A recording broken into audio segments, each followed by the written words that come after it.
अस्सलाम वालेकुम। आज हम स्मॉग के बारे में बात करेंगे। What is smog? Smog basically smoke और फॉग को अगर जब वो इकट्ठे होते हैं तो स्मॉग कहलाती है। ये एक तरह से एयर पोल्यूशन है जिसमें हवा में बहुत ज़्यादा डेंजरस किस्म की गैसेस पाई जाती हैं और बहुत सारे लोग उनमें मेडिकल प्रॉब्लम्स कॉज़ करती हैं जब वो ऐसी एयर को ब्रीथ करते हैं या ऐसे एरियाज़ में रहते हैं। दुनिया में मुख्तलिफ़ जगहों के ऊपर ये पाई जाती है। हमारे पाकिस्तान में, पंजाब में ये बहुत ज़्यादा प्रॉब्लम है आजकल और ख़ास तौर पे जो शहर लाहौर है, उसमें पीक पे है स्मॉग का इश्यू।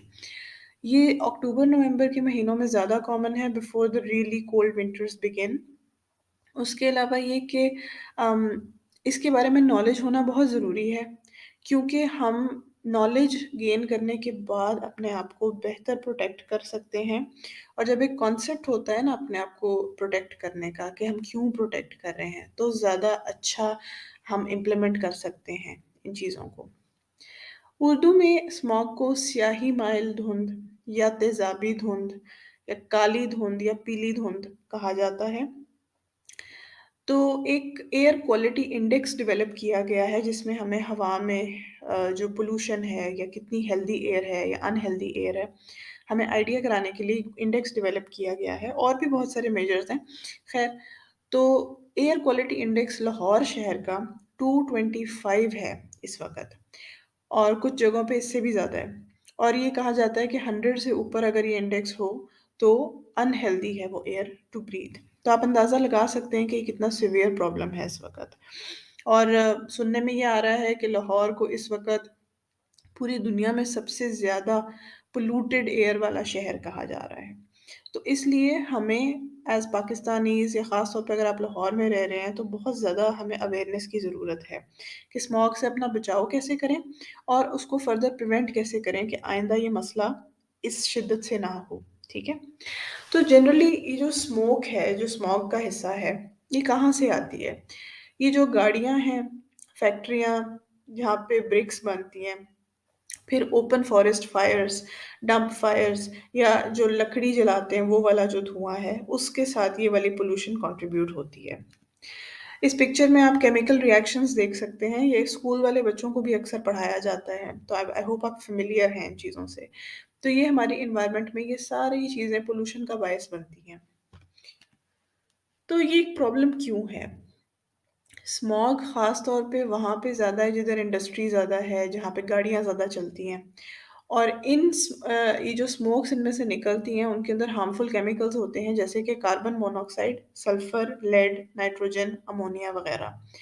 जब ये हार्मफुल गैसेज़ हमारी इर्द-गिर्द होती हैं और हमारी आँखों को टच करती है, स्किन को टच होती है, हम उसको इन्हेल करते हैं, हमारे रेस्पिरेटरी सिस्टम में ये जाती है, तो ये वाले जो हमारे पार्ट्स हैं, ये सबसे ज़्यादा मुतासिर होते हैं क्योंकि ये एयर के साथ डायरेक्ट कॉन्टैक्ट में सबसे पहले आते हैं। चाहे आप पहले से सेहतमंद हैं या आप बीमार हैं, स्मॉग हर किसी को मुतासिर करती है इन अ नेगेटिव वे। लेकिन ख़ास तौर पे छोटे बच्चे, बूढ़े, हामला औरतें, हार्ट पेशेंट, दमे के पेशेंट और भी रेस्पिरेटरी प्रॉब्लम्स वाले पेशेंट्स जैसे ब्रोंकाइटिस है या सीओपीडी है वग़ैरह और जो हज़रात सिगरेट पीते हैं, उनको ख़ास तौर पे स्मॉग बहुत बॉदर करती है। तो ये इस पिक्चर में आप देख सकते हैं कि स्मॉग हमें नज़र आ रही है। तो अगर आप स्मॉग से आपको इफ़ेक्ट आ रहा है, तो कैसे सिम्पटम्स आते हैं? हमें पता होना चाहिए। सबसे पहले तो ये कि जनरल सिम्पटम्स आ सकते हैं जैसे कि थका-थका रहना, बुखार होना, सर में दर्द होना या सर जो है वो अजीब लाइट हेडेड फ़ील होना, हल्के-हल्के चक्कर से फ़ील होना, ये हो सकता है। फिर ईयर्स में ख़ारिश हो सकती है। नोज़ सिम्पटम्स पे आ जाएँ तो फ्लू हो सकता है, छींकें आ सकती हैं। थ्रोट के सिम्पटम्स में आए तो गले में रेशा टपक सकता है जिसको पोस्ट नेज़ल ड्रिप कहते हैं। गले में ख़राश हो सकती है, खाँसी हो सकती है।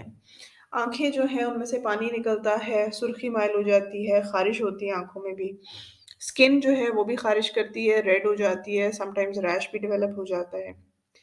अगर ये ज़्यादा प्रॉब्लमैटिक हो जाए तो हमारे लंग्स में सिम्पटम्स आ सकते हैं जैसे कि व्हीज़िंग होना, यानी कि साँस लेते हुए एक सीटी जैसी आवाज़ आना। उसके अलावा बलगम का आना जिसको स्पूटम कहते हैं या साँस लेने में दुश्वारी होना और ऐसा लगता है जैसे दम घुट रहा है, सफोकेशन हो रही है या छाती टाइट महसूस होना, खिंचाव महसूस होना। फिर ये कि साइनस के प्रॉब्लम हो सकते हैं, साइनोसाइटिस हो सकता है। और अगर आप एक लंबा अरसा स्मॉग के साथ हैं, तो लंग्स प्रॉपर्ली डैमेज हो सकती हैं, आपकी क़ुव्वत मुदाफ़ियत कम हो सकती है और जब वो कम होती है तो मामूली सी इन्फेक्शंस भी बहुत ज़्यादा तंग करती हैं, बार-बार होती हैं और आराम से ठीक भी नहीं होती। जिन लोगों को एलर्जी होती है या अस्थमा का प्रॉब्लम है, उनको बहुत ज़्यादा अस्थमा अटैक्स ट्रिगर होते हैं। फिर जो बड़े बूढ़े हैं, उनमें अल्ज़ाइमर्स और पार्किंसंस जो है वो वर्स हो सकता है। फिर ये भी देखा गया है कि लोग नोज़ से ब्रीथ करने के बजाय माउथ ब्रीथिंग को प्रेफ़र करते हैं क्योंकि उनकी नोज़ से ब्रीथिंग जो होती है वो बहुत अनकम्फ़र्टेबल होती है। तो ये पिक्चर से भी हमें कुछ इफ़ेक्ट्स नज़र आ रहे हैं हमारी हेल्थ पे स्मोक के।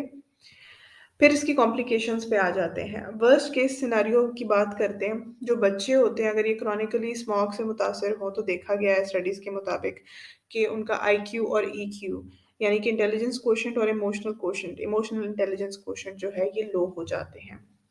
प्रेग्नेंट औरतों में उनके जो बच्चे हैं उनमें डिफेक्ट आ सकते हैं। बच्चों का वज़न पैदाइश के ऊपर 2.5 केजी से कम यानी कि लो बर्थ वेट बेबीज़ हो सकते हैं।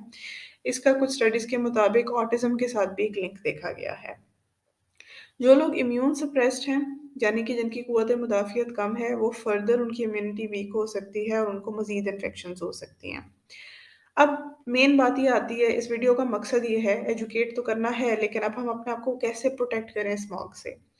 तो सबसे पहली बात, घर से तब तक ना निकलें जब तक बहुत एसेंशियल ना हो, बहुत ज़रूरी ना हो। और अगर जाना ही है तो पूरी फैमिली के जाने के बजाय अगर एक फ़र्द के जाने से काम बन जाता है, तो वो भी प्रेफ़र करें। कम से कम निकलें और कम से कम लोग निकलें, ठीक है? फिर ये कि आप ये भी मत समझें कि स्मॉग सिर्फ़ सड़कों पे है, स्मॉग पूरे इलाके में है। अगर आपका घर उस इलाके में है, तो आपका घर भी स्मॉग के अंदर ही है। तो अपनी खिड़की, अपने दरवाज़ों को फ़ालतू मत खोलें, उनको ज़्यादातर बंद रखें। अगर आपने बाहर जाना है तो अपने विज़िट को शॉर्ट रखें, फ़ालतू इधर-उधर मत घूमें और बहुत कम जाएँ। मतलब एक चीज़ को फिर लाना, फिर एक और चीज़ को लाने के बजाय इकट्ठे आप 10 चीज़ें ले आएँ, अपने विज़िट्स को कम करें। फिर ये कि आप मास्क पहन के बाहर निकलें, आइडियली N95 मास्क पहनना चाहिए। आँखों को शील्ड करने के लिए आप ग्लासेस पहन सकते हैं। फ्रीक्वेंटली जब भी आप बाहर से स्मॉग एक्सपोज़ एरिया से आएँ, तो अपने आइज़ को, अपने फेस को, अपने माउथ को, अपने नोज़ को, हर चीज़ को रिंस करें, शावर्स लें। तो हम ये सोच सकते हैं कि हम 5 वक़्त की जो नमाज़ें पढ़ते हैं, उसमें वुज़ू में ये सारा कुछ इंक्लूडेड है। तो अ, वुज़ू से ही बंदा याद कर ले कि ये चीज़ें जो है हमें दिन में मल्टीपल टाइम्स करनी पड़ेंगी, ताकि हमारे ऊपर जो भी इन टॉक्सिक गैसेज़ के असरात हैं, ये मज़ीद आपकी बॉडी को पेनिट्रेट ना करें, वॉश आउट हो जाएँ। फिर ये कि जब आप गाड़ी चलाएँ तो कोशिश करें कि अपने विंडो को बंद रखें। अगर आप बाइक पे हैं तो हेलमेट पहनें और ज़्यादा से ज़्यादा पानी पिएँ, हाइड्रेटेड रहें। इसके बहुत सारे बेनिफिट्स हैं। फिर ये कि जनरली अपनी इम्यूनिटी को अच्छा रखें। वो आप कैसे रख सकते हैं? अच्छी खुराक लें, अपनी स्ट्रेस को कम करें और अपनी लाइफ में एक्सरसाइज़ को शामिल करें। इसमें ना सिर्फ स्मॉग से बचाव है बल्कि बहुत सारे इश्यूज़ के का ये गोल्डन की है कि आप अपनी हेल्थ को, अपनी इम्यूनिटी को ठीक रखें। फिर ये कि रिपीटेडली जब आपका ध्यान जाए तो अपने हैंड को वॉश करें, अपने नोज़ को वाटर के साथ फ्लश करें। ये एक N95 मास्क की पिक्चर है, इसकी सील बहुत अच्छी होती है, this is very much recommended for smoke. घर में हम क्या कर सकते हैं? सबसे पहले तो ये कि आप प्रिकॉशन लें जो मैंने अभी आपको मेंशन किए हैं। फिर ये कि घर में स्टीम लें ज़्यादा से ज़्यादा, ह्यूमिडिफ़ायर का इस्तेमाल करें। अगर आपको खुदा ना ख़ास्ता कोई सिम्पटम्स होते हैं तो डॉक्टर के पास फ़ौरन जाएँ, खुद से कोई सेल्फ मेडिकेशन मत करें।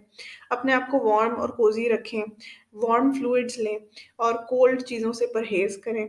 ठंडा पानी मत पिएँ, कोई कोल्ड ड्रिंक्स मत लें, गरम-गरम चीज़ें पिएँ, चाय पिएँ, कॉफ़ी पिएँ, यखनी पिएँ, जोशानदा पिएँ, इस तरह की चीज़ें जिससे गले को टकोर होती है और ज़्यादा से ज़्यादा रेस्ट करें। नमकीन और लूक वार्म यानी कि नीम गर्म पानी के साथ गरारे करें as frequently as you can. Doctor के पास कब जाएँ? मैंने जो आपको सिम्पटम्स बताए थे उनमें से कोई भी सिम्पटम्स आप एक्सपीरियंस करें, तो आप डॉक्टर के पास ज़रूर जाएँ। इसके लिए हम ईएनटी डॉक्टर के पास जाना प्रेफ़र करते हैं, लेकिन शुरू में अगर आपको बहुत ज़्यादा इश्यू है, तो आप इमरजेंसी में भी जा सकते हैं। तो डॉक्टर क्या करेंगे, डॉक्टर आपकी पर्टिकुलर सिचुएशन को इवैल्यूएट करेंगे, आपकी हिस्ट्री लेंगे, आपका मुआयना करेंगे और आपकी कंडीशन के मुताबिक टेस्ट्स रिकमेंड करेंगे और ट्रीटमेंट देंगे। इसका बहुत ही डाइवर्स और ब्रॉड ट्रीटमेंट है, इसलिए मैं उसकी डिटेल्स में नहीं जा रही। ट्रीटमेंट आप डॉक्टर के डोमेन में ही छोड़ें, ठीक है? आप प्रिवेंशन पे फ़ोकस करें। तो एक तो हो गई कि आप एज़ अ पर्सन अपने लेवल पे, अपनी फैमिली के लेवल पे कैसे प्रिवेंशन कर सकते हैं। फिर ये कि एज़ अ सिटिज़न हमें उस तरह से भी प्रिवेंशन का सोचना चाहिए कि स्मॉग को हम किस तरह कम करें। तो सबसे पहले तो ये है कि एनवायरमेंटल पोल्यूशन को एज़ अ नेशन हमने अपना मसला समझ के हल करने की कोशिश करनी है। प्लास्टिक बैग्स को ख़त्म करें, ज़्यादा से ज़्यादा दरख्त प्लांट करें ताकि हमारी हवा जो है वो साफ़ हो। उसके अलावा ये कि खुद भी अपने आप को एजुकेट करें, दूसरों को भी ये नॉलेज दें। अपनी गाड़ियों को रूटीनली सर्विस करें, अगर कोई ऑयल चेंज ड्यू है, तो वो टाइम सिर करें। बाहर कूड़ा-करकट मत फेंकें। फिर ये कि रिपीटेड ट्रिप्स ना करें, गैर ज़रूरी मोटर व्हीकल से जो भी गाड़ी है, बाइक है, बस है, ट्रेन है, हर चीज़ की कोई ना कोई हार्मफुल एमिशन होती है जो हमारी एनवायरनमेंट को पोल्यूट करती है। इसलिए इसको एज़ अ लग्ज़री लेने की बजाय एज़ अ नेसेसिटी ट्रीट करें, ठीक है? तो आप ये भी कोशिश करें कि हर बंदा एक गाड़ी ले जाने के बजाय आप कारपूल कर लें, मुख्तलिफ ज़्यादा से ज़्यादा लोग एक गाड़ी को यूज़ कर लें या पब्लिक ट्रांसपोर्ट का इस्तेमाल करें। इससे भी बहुत ज़्यादा फ़र्क पड़ता है एमिशंस पे। फिर ये कि फेस को अक्सर वॉश करते रहें, गार्गल करें, नोज़ को वॉश करें। ये एक प्रैक्टिस बना लें, हर वक़्त घर आके पहला काम ये करें। सब ह्यूमिडिफ़ायर रखें घर में। अस्थमा के जो पेशेंट्स हैं, वो एक अटैक के लिए तैयार ही रहें, अपना इन्हेलर हमेशा अपने पास रेडी रखें और अपने पहुँच में रखें। फिर ये कि वुडन फायर से परहेज़ करें, गैस लैंप से परहेज़ करें। स्टीम फ्रीक्वेंटली लिया करें, ख़ास तौर पे इस मौसम में। और फ्लू वैक्सीनेशन अक्टूबर में और नवंबर में मुकम्मल सर्दी आने से पहले-पहले बच्चों को बहुत ज़्यादा हेल्प करती है। सो फाइनल वर्ड ये कि स्मॉग सिर्फ़ सड़कों पे नहीं होती, स्मॉग उस एरिया में होती है, तो घर के अंदर रहने के बावजूद भी आपने अपने आप को सेफ रखना है। ये हवा में है और जहाँ-जहाँ हवा है, वहाँ-वहाँ ये रिस्क है। हम सब एक्सपोज़्ड हैं। इस मैटर को बहुत सीरियसली लेने की ज़रूरत है, गवर्नमेंट को भी और इंडिविजुअल्स को भी। और दूसरा ये है कि अगर आपके बच्चों के स्कूल वाले उनको छुट्टियाँ देते हैं, तो इसको आप ये ना समझें कि छुट्टी हो गई है तो चलें हम सैर-सपाटे करने चलें, हम पिकनिक करें। नहीं, उस छुट्टी का मकसद समझें, घर के अंदर रहें, प्लीज़ फैमिली आउटिंग्स और पिकनिक्स प्लान मत करें इस टाइम पे।